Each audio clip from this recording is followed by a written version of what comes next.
Hi everyone, I am Dima and you're welcome to another interesting sewing tutorial. On today's tutorial, I'll be sharing with you how to cut this simple dress with side pleats. Yes, because this is a pattern drafting tutorial. That is exactly what I'll be sharing on this channel, because most times I see beautiful styles that I feel like, illustrating the pattern, but I may not want to sew it. That is why I decided to start the channel where I will freely share pattern drafting tutorial that you would definitely be learning from. So let's get right into this one. To start this, I started with a paper that you can see and it is on fold. So I will go ahead and start drafting the pattern and watch closely to see what I'm doing. What I'm marking right now is the shoulder measurement divided by 2. Yes. So I'll go ahead and rule that vertical line and then drop the shoulder slope by 1 there, while this is the basic pattern of 3 by 3. Okay, so go ahead and connect like this and then connect the shoulder slope to the neckline. So that is how to do this. Now the next thing is to go ahead and mark the front half length, because this is the front pattern drafting that I am doing right now. Go ahead and rule your horizontal line, and I just wrote the half length there, 16. That is what I used there. So go ahead and mark your bust measurement divided by 4 and rule a vertical line, just as you can see me do. So after doing that, the next is to go ahead and mark 5 inches from the start of the paper, go in by 3/4 inch, and then draw your armhole, half of your armhole measurement. So connect from the shoulder slope to the across chest, and then to the side where the bust measurement is. What I'm illustrating here is simply how you can measure your armhole. That is how you measure it. Any measurement you get, you add 2 inches to it. Okay, that is how to measure armhole, in case you do not know this method of taking your armhole measurement. Okay, so the next thing here is just to go ahead and take the neck length of the gown, and I decided to take the full length of the paper as the length of the dress. So now this is the bust level and bust to bust. Okay, and this is the bust to bust, and I took 1/2 inch on both sides for that. Now the next is to drop this by 1 inch and ensure it is at bust to bust. Your bust to bust divided by 2, that is what I use as bust to bust, because this paper is on fold. So connect your dart as you just saw me do, and then we continue. Now the next thing is to measure 6 inches from the waistline and ensure it is at bust to bust point level, like points. Okay, and then connect to complete the darts. So after connecting this, the next is to go ahead and continue with the rest of the pattern. Watch closely to see what I am doing. So I'm going to go ahead and measure the waist measurement divided by 4. Waist measurement divided by 4, you mark and add your dart intake of 1/2 inch for what I am doing right now. Now connect, just as you can see me do. Now I'm marking the hip level of 8. So if you have a very tall client, it can be 8.5. Okay, it can also be 8.25, depending on how big your client or the person you're making it for is. Okay, go ahead and mark your hip measurement divided by 4 and connect to the waistline, just as you can see me do. Now I'm completing the rest of the pattern, just as you can see. Just take it straight on to the hem of the dress. So this is an illustration. Yours can be longer than this, just as you can see in the video. It's quite long. So go ahead and take a point slightly below that waistline, so that you draw the curve that will be slashing and spreading to get the gather by the side. So watch closely to see what I am going to do. I tried to use my curved rule, but it didn't give me what I wanted, so I had to keep it aside and go ahead to use my free hand to draw what I wanted to draw. So what I did was to drop on the waistline by 1/2 inch, and I took this curve, just as you can see me do. Now the next is to do the side bust dart, which is 1.5 inch. 1.5, the difference between the front and the back half length. That is what makes the side bust that. So that is what I just did here, and I'm going to change the shape of the neckline, not really changing the shape. I took 1/4 there and then 1-inch drop and connected like this, because if you look at the neckline, it's more like a canoe neckline. So try and do something like that shape just to get the shape of the neckline. So I had to go ahead and cut out just as you can see me do, and this completes our front pattern. So now the next is to go ahead and draw slash lines. Please, these slash lines must be at equal distance from each other. You know, this is an illustration though, so I just guessed it with my hair, but then it is supposed to be at equal distance from one another. So after that, you are going to cut it out just as you can see me do, and we will be slashing and spreading when the time comes. So this completes the front pattern, and I will be keeping it aside, and then we continue with the back pattern. I'll use this same side to cut the back pattern. When we get there, you will understand. So right here, I had to rule a line at the beginning of this paper and then take shoulder measurement divided by 2. Okay, that is what I marked, and I drew my vertical line just as I did with the front.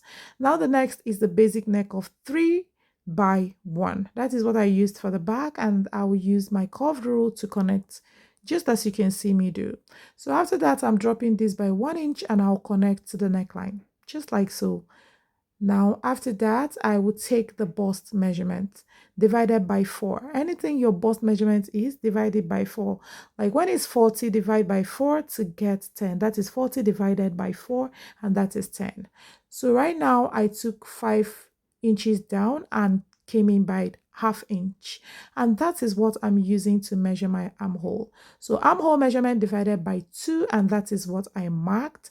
And I'm using my curved rule to curve just as you can see me do. I've already illustrated how you can measure your armhole, okay? So right here, I'm taking the back half length, and that is what you can see me do. I will go ahead and rule a line there. So after ruling this line, we'll go ahead and take 1/2 inch there, and from there, we'll take waist measurement divided by 4 plus that intake. That intake for the back, I used 1/2. Okay, and that is what I did there and connected to the side there. All right, so watch closely to see what I'm doing. Here is the hip line. I just took the hip measurement, the hip level, and I will go ahead and take the length of the gown. So the right thing to do is just to measure from the waist to the length of the gown for the front, and do the same thing for the back.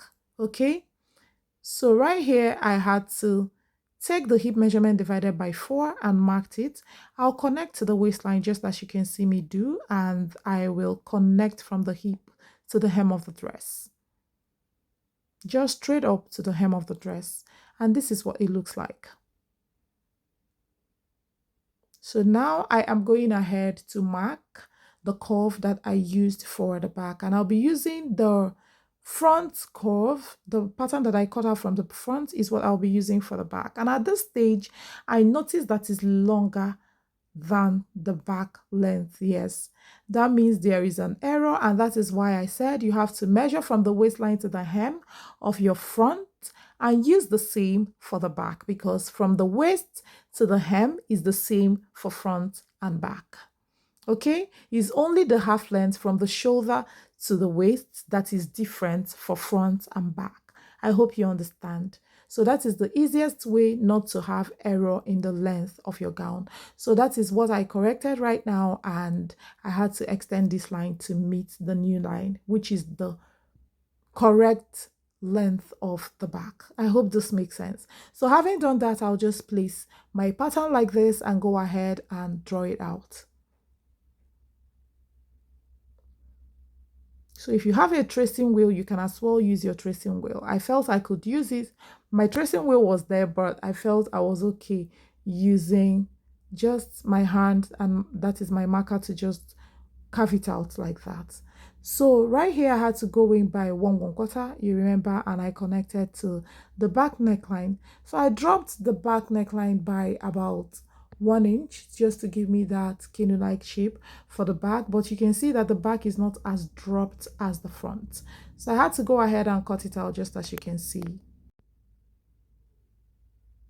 So now you can see what I have, and this will be serving for the front and the back because it's obviously the same.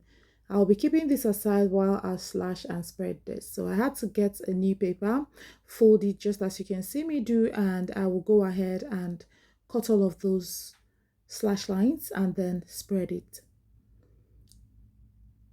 So you can see the curve there. If you like, as you spread, you can maintain the curve if you want, but it's not really necessary. You will see what I did.